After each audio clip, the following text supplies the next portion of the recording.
Program pertama yang kita bahas adalah GCA, Gold Convert Account.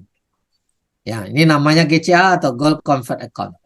Disinilah tadi cara kita bisa nambah tabungan emas walaupun tidak punya uang lebih. Mungkin masih bingung. Biasanya orang beli emas tentu harus punya uang lebih. Di sini kok bisa tanpa uang lebih? Nah, dengan cara menyelamatkan belanja yang selama ini hangus menjadi tabungan emas. Bapak Ibu yang hadir hari ini semua punya belanja nggak? Bayar listrik, bayar pulsa, uang dapur, beli daging, beli sayur.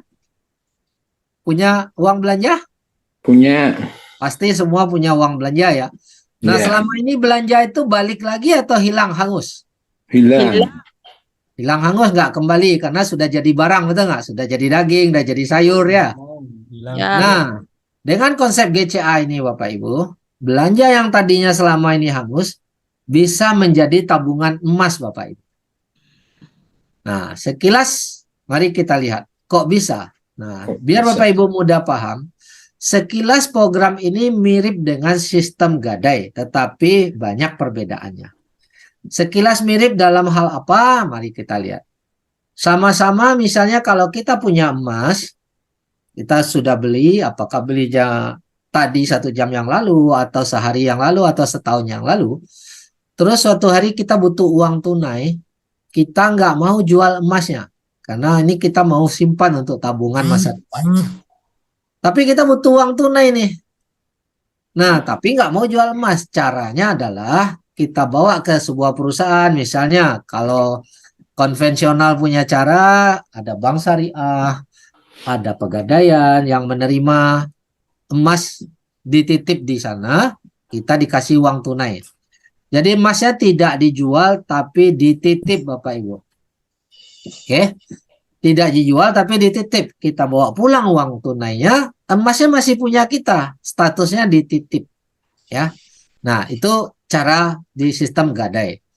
Cuma yang membedakannya dengan perusahaan QM ini, yang membedakan dengan produk GCA ini, setelah kita ambil uang tunai, di tempat kita tidak ditagih cicilan Rp1 pun.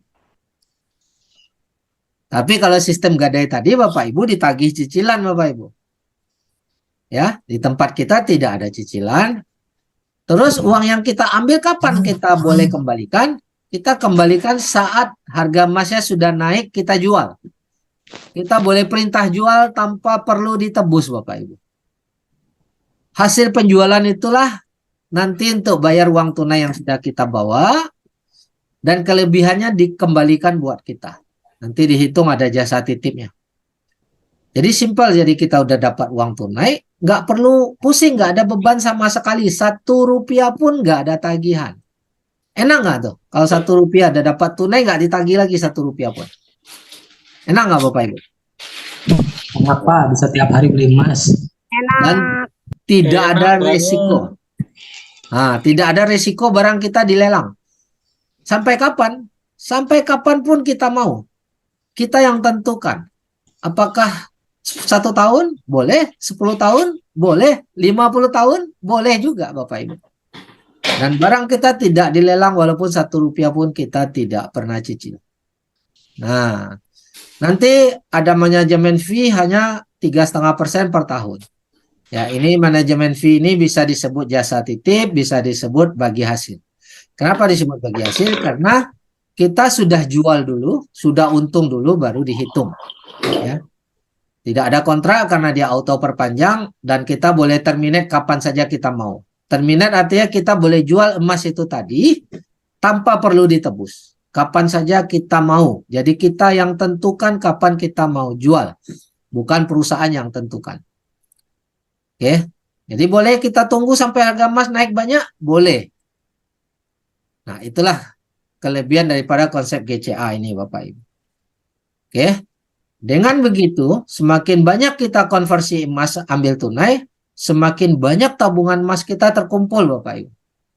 Karena nggak ada tagihan, nggak ada risiko cicilan dan lelang, otomatis tanpa beban kita bisa banyak. Setiap hari pun boleh beli emas. Tarik lagi tunai. Dengan cara begini kita bisa memiliki tabungan emas walaupun tidak punya uang lebih. Nah, ini dahsyatnya konsep ini. Ya. Dan Bapak Ibu otomatis bisa menyelamatkan belanja yang selama ini hangus menjadi tabungan emas. Oke, mari kita lihat step by step ya. Kita lihat step by step seperti apa. Ya, sebentar. Oke. Bagaimana sih logikanya bisa selamatkan belanja hangus menjadi tabungan emas? Mari kita lihat. Ini adalah langkah untuk memiliki tabungan emas walaupun tidak punya uang lebih. Misalnya Bapak Ibu punya penghasilan 10 juta per bulan. Ini buat contoh aja ya agar mudah paham.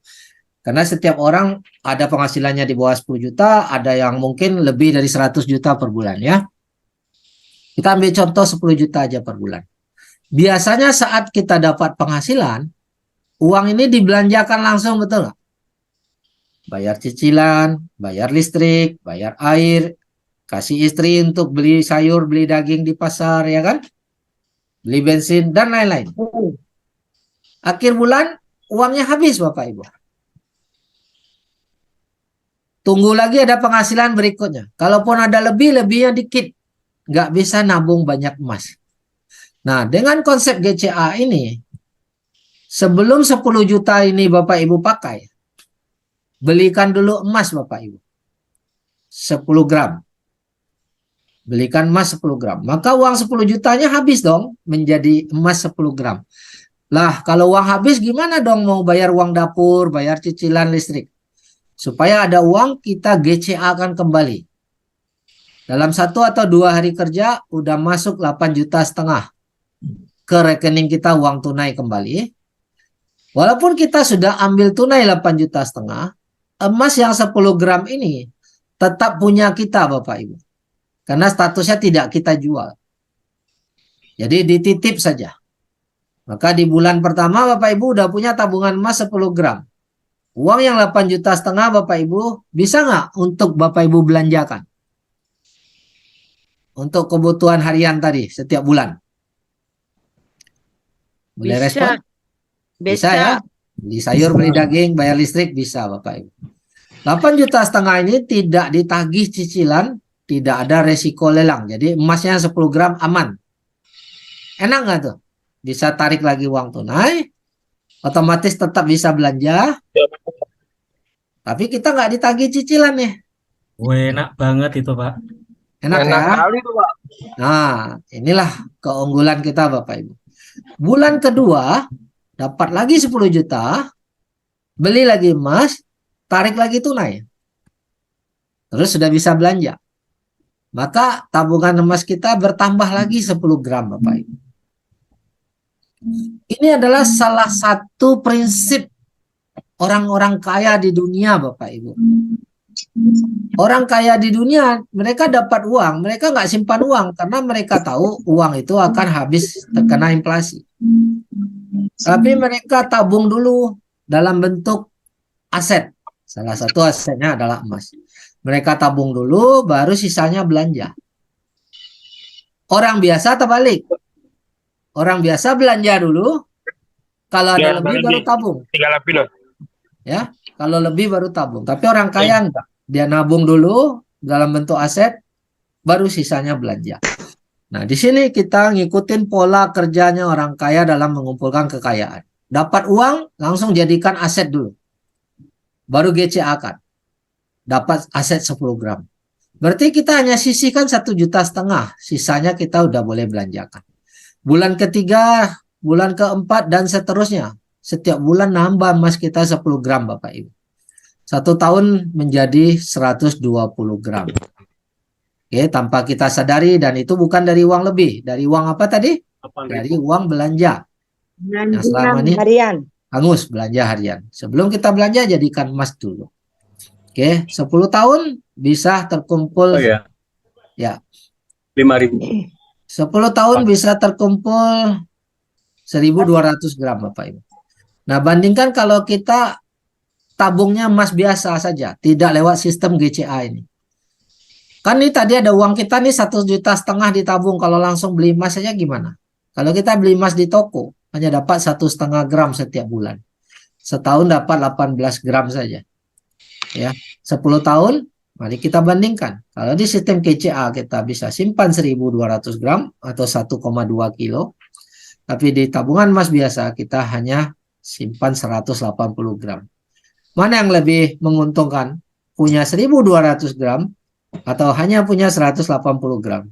Punya 1.200. Punya 1.200 pastinya ya. Oke. Dan mana yang lebih untung? Nabung emas atau nabung uang tunai secara rutin? Mas. Kalau tadi kita kumpul dapat 1.200 gram, kalau kita simpan uang tunai 1 bulan 1,5 juta, 10 tahun hanya terkumpul 180 juta. Bapak Ibu pilih mana? Pilih tabung uang 180 juta atau emas 1.200 gram? Mas, Emas 1.200 Kenapa gram. pilih emas? karena lebih menguntungkan. Ya, dari mana lebih menguntungkannya? Ya, dari tabungan emas GCA tadi. Oke. Karena emas, Harganya cenderung naik. nah nilai emas cenderung meningkat, nilai uang cenderung turun Bapak Ibu. Ya. Sekarang uang parkir Rp3.000 sampai Rp5.000 Bapak Ibu. 5 tahun yang lalu uang parkir Rp1.000 masih bisa, Rp500 masih bisa. Betul nggak? 2.000. Sekarang udah semakin mahal. Kalau di mall hitung per jam itu uang parkirnya. Boleh, Sar. Nah ini Bapak Ibu, tabungan GCA, holding inventory artinya emas yang sudah diambil tunai, 85%-nya. Ini salah satu member yang sudah menabung 3 tahun, sudah terkumpul 13 kilogram. 13.000 gram atau 13 kilo dari sistem ini. Dari uang belanja yang selama ini hangus Bapak Ibu. Dia sudah tarik uang tunai 721.000 gram, 721.000 dolar. Ya. 1 miliar, apa ini? Berapa ini? 10 miliar ada ini. Ya. Dan walaupun udah tarik tunai 721 ini, dia masih berhak kenaikan nilai yang 13 kilo ini. Nah, ini udah ada kenaikan net gain 75.000 dolar Bapak Ibu. Sudah naik nilainya 1 miliar rupiah. Padahal udah tarik tunai nih. Nah, ini yang Puan Aida punya waktu screenshot 61 kilo Bapak Ibu. Yang mana sudah ditarik 3 juta dolar. 45 miliar rupiah. Sudah masuk rekening. Udah beli rumah, udah beli mobil mewah dan lain-lain. Tapi masih berhak kenaikan nilai daripada 61 kilo ini.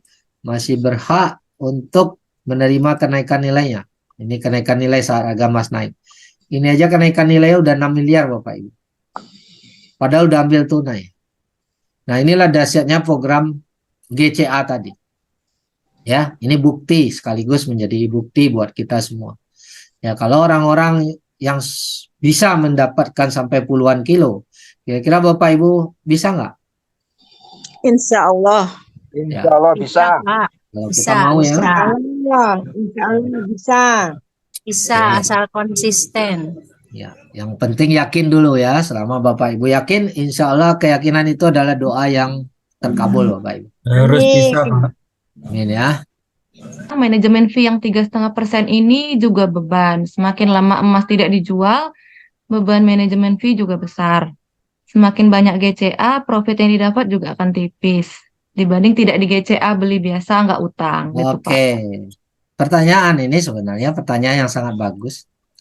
Mari kita lihat. Manajemen fee itu tadi adalah 3,5% per tahunnya. Betul? Tadi sudah kita jelaskan hanya 3,5% per tahun. Kalau 10 tahun, artinya fee-nya jadi 3,5% kali 10 tahun juga, betul nggak? Sama dengan 35%.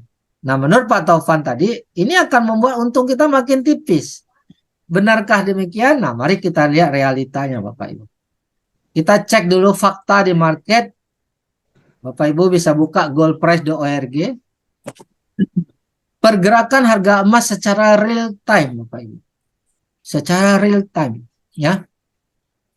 Ini setiap hari angka ini berubah, Bapak Ibu. Ya. 1 tahun naik 14%. Sementara manajemen fee kita hanya 3,5%. Ini pun ditagih bukan dari kenaikan nilai emas, tetapi dari 85% uang yang kita bawa. Jadi manajemen fee dihitung dari uang, bukan dari nilai emas. Masih lebih nggak kalau harga emasnya naik 14%? Lebih. Fee-nya hanya 3,5%. Banyak. Lebih. Oke, itu kan 1 tahun, Pak. Kalau lama gimana? Nah, makin lama harga emas juga makin naik. 5 tahun di sini naiknya 57%. Berapa rata-rata 1 tahun kita bagi? 57 bagi 5. Berarti anggaplah 11%. Sementara manajemen fee-nya 3,5%. Masih lebih nggak? Lebih. Lebih. Kalau 20 tahun di sini 841%, Bapak Ibu. Coba dibagi 841 bagi 20. Berapa persen rata-rata per tahun? 40. 40 lebih ya. Sementara manajemen fee-nya per tahun hanya 3,5%. Makin lama makin tipis untungnya atau makin tebal untungnya? Makin tebal. Makin tebal. Yang Ini tebal. realita. Ini fakta. Kalau Bapak Ibu masih belum pede, Bapak Ibu boleh cek berapa harga emas tahun 2000. Biar Google yang menjawab. Harga emas tahun 2000 cuma Rp72.000, Bapak Ibu. Bapak Ibu simpan 20 tahun nggak ada tagihan cicilan, nanti manajemen fee dihitung terakhir menjadi 1 juta. Untungnya gede nggak? Gede banget. Sangat besar. Sangat besar, Bapak Ibu. Nah, kita coba lihat ilustrasi dulu nih. Biar lebih lengkap informasinya ya. Kita cek dulu ilustrasi. Nah, ini. Kira-kira nih kalau kita GCA 10 tahun. Setiap bulan kita nabung beli emas 10 juta. Uang belanja 10 juta. Setiap bulan selama 10 tahun konsisten. Maka nilai emas yang kita udah beli 1,2 miliar. 1,2 miliar. Dari 10 juta yang kita ambil ini setiap bulan tarik 8,5 juta. Belanja 10 juta balik lagi 8,5 juta. Jadi uang tunai yang kita udah balik 1 miliar 20 juta. Jadi yang tersisa di sini 1 juta 1 miliar 200 dikurangi 1 miliar 20, sebenarnya uang kita yang tertanam hanya 180 juta. Di sini rata-rata harga emas waktu kita beli tahun ini katakanlah 1 juta rupiah. Nah, kita beli harga emas di 1 juta rupiah rata-rata. Kenaikan harga emas 10 tahun. Tadi kita kan 10 tahun tuh. Berapa kira-kira? Kalau 40 tahun tadi, kalau 20 tahun naiknya 40%, 10 tahun boleh nggak saya tulis 15% aja? Boleh. Boleh. Jadi kalau kita 10 juta setiap bulan, rata-rata nambah kurang lebih ya, ini ilustrasi ya, nambah kurang lebih 10 gram. Nambah hanya 10 gram per bulan. Maka terkumpul emas kita 10 tahun 1.200 gram. Ya, nanti Bapak Ibu yang belum punya tabel ilustrasi ini boleh minta sama yang mengajak. 10 tahun ke depan, tadinya waktu beli harga 1 juta, 10 tahun ke depan bisa nggak? Mungkin nggak harga emas jadi 2.500.000 per gram? Mungkin. Mungkin ya, karena kita Mungkin hitung sekali. kenaikan 15%. Maka yang 1.200 gram, 1.200 gram ini barang kita jual di harga 2.500.000 per gram. Maka nilai jualnya 3 miliar Bapak Ibu. Setelah dijual, yang uang yang sudah diambil ini dikembalikan? Pasti dikembalikan, betul nggak? Kemudian manajemen fee 10 tahun dihitung 3,5%, ini dia. Maka kita terima bersih. Ini rumusnya, B kurang A kurang C. Yang mana B? Ini B, nilai jual. Ini. Yang mana A? Ini A, uang yang sudah kita ambil. 1 miliar, 20 juta. Dikurangi C, yang mana C? Manajemen fee. Sudah kurangi semua. Nilai bersih yang kita terima adalah 1 miliar 783 juta. Selama 10 tahun. GCA. Padahal uang kita yang tersimpan hanya 180 juta. Pertanyaannya ini untung atau rugi? Untung. Untung Bapak Ibu. Ya. Nah, inilah apanya ya? Inilah ilustrasinya. Nilai ini nanti bisa lebih besar dari ini atau bisa lebih kecil dari ini, tergantung pergerakan harga emas itu sendiri.